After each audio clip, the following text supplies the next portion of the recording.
Pemirsa yang berbahagia, kembali berjumpa di acara Rahasia Jamu bersama saya, Charles Saerang. Pada episode kali ini, kami tampilkan tokoh perempuan yang patut diteladani, yaitu Ibu Tuti Rustiono. Perempuan energik ini dikenal sebagai anggota DPR RI, aktivis anti tembakau, serta pencinta budaya, khususnya jamu. Tentu banyak inspirasi kehidupan yang bisa Anda dapatkan dari perbincangan kami. Selamat mengikuti, semoga bermanfaat.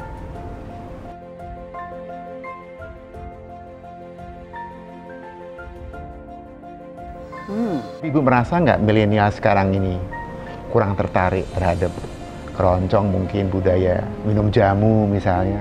Jujur kalau mengikuti zaman itu memang ada perubahan, kan everything is changing. Kita pun getting older and semuanya berubah. Jadi menurut saya memang sih efek dari masuknya budaya asing itu pengaruh ya. Cucu saya juga ada yang main apa namanya hip hop lah, yang apa segala itu ya.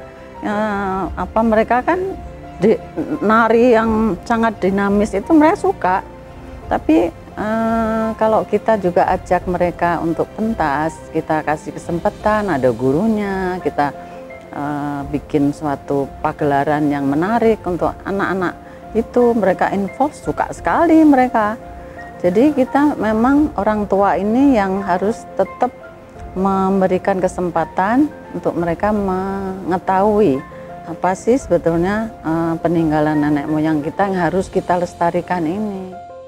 Atau mungkin nggak ada ya namanya pendidikan jamu atau pendidikan wayang mungkin di sekolah-sekolahan.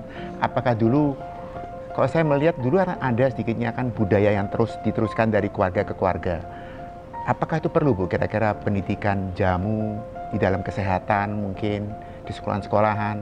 Kalau itu bisa masuk, apakah itu bisa dipikirkan Ibu?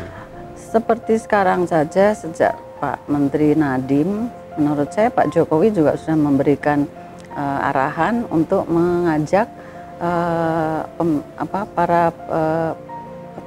para pengajar di sekolah itu memberikan kembali ajaran zaman kita dulu, misalnya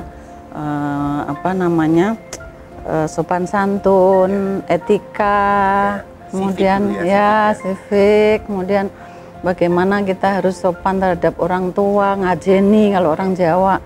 Kemudian juga dijelaskan mengenai jamu itu khasiatnya apa saja.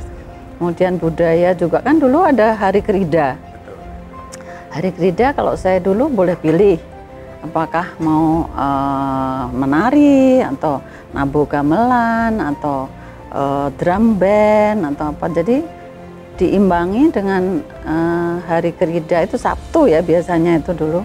Itu sangat bermanfaat untuk pengetahuan anak-anak dan untuk mengembalikan kembali kecintaan mereka terhadap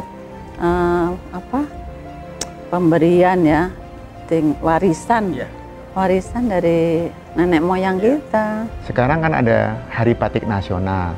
Apakah ada Ibu berpikir mungkin di Komisi 9 Ibu, apa nggak ada Hari Jamu Nasional gitu mungkin? Jujur sebetulnya itu it's a very good ideas. Karena kita harus mengangkat semua yang kita banggakan peninggalan dari nenek moyang. Contohnya juga kami sedang memperjuangkan untuk ada Hari Batik sudah sukses, ada Hari Santri, ada Hari Wayang, sudah ada mungkin Hari Jamu dan Hari Nasional Berkebaya. Siapa lagi kalau bukan kita yang melestarikannya? Nggak ada Putri Indonesia, kenapa nggak ada Putri Jamu Indonesia? Itu kenapa tidak Pak Charles yang bikin? Kami pikir kira-kira apa sih yang bisa dikembangkan? Apakah mungkin kita kurang mempererat hubungan ABG, akademik, business, government? Apakah tiga ini mungkin Ibu bisa sedikitnya memberikan motivasi kepada teman-teman pengusaha maupun juga kepada akademik? Kira-kira kalau saya melihat kan jamu kan terkenal untuk preventif, promotif, palatif. Apakah dengan adanya unsur akademik ini kita bisa satukan Bu antara pengusaha? Bisa lah Pak Charles, kenapa enggak?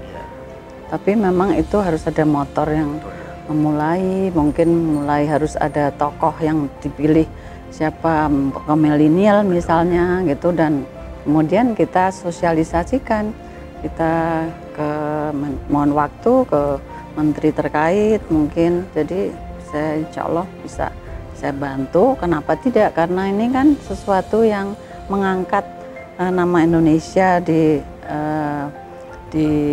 dunia luar kan, dan semuanya juga menghargai. Kita juga melihat bahwa orang asing pun minum jamu, dan mereka juga suka wayang, mereka nabuh gamelan. Iya, kenapa tidak? Itu jadi ada aiming kita ya untuk kita bikin, kenapa tidak ada hari jamu. Pemirsa yang terhormat, telah kita saksikan bersama kiprah pemikiran dan dedikasi Ibu Tuti Rustiono pada keluarga, lingkungan masyarakat, bangsa dan negara. Disitulah kita tentu dapat menimba ilmu dan pengetahuan yang bermanfaat. Terima kasih dan sampai jumpa di episode mendatang.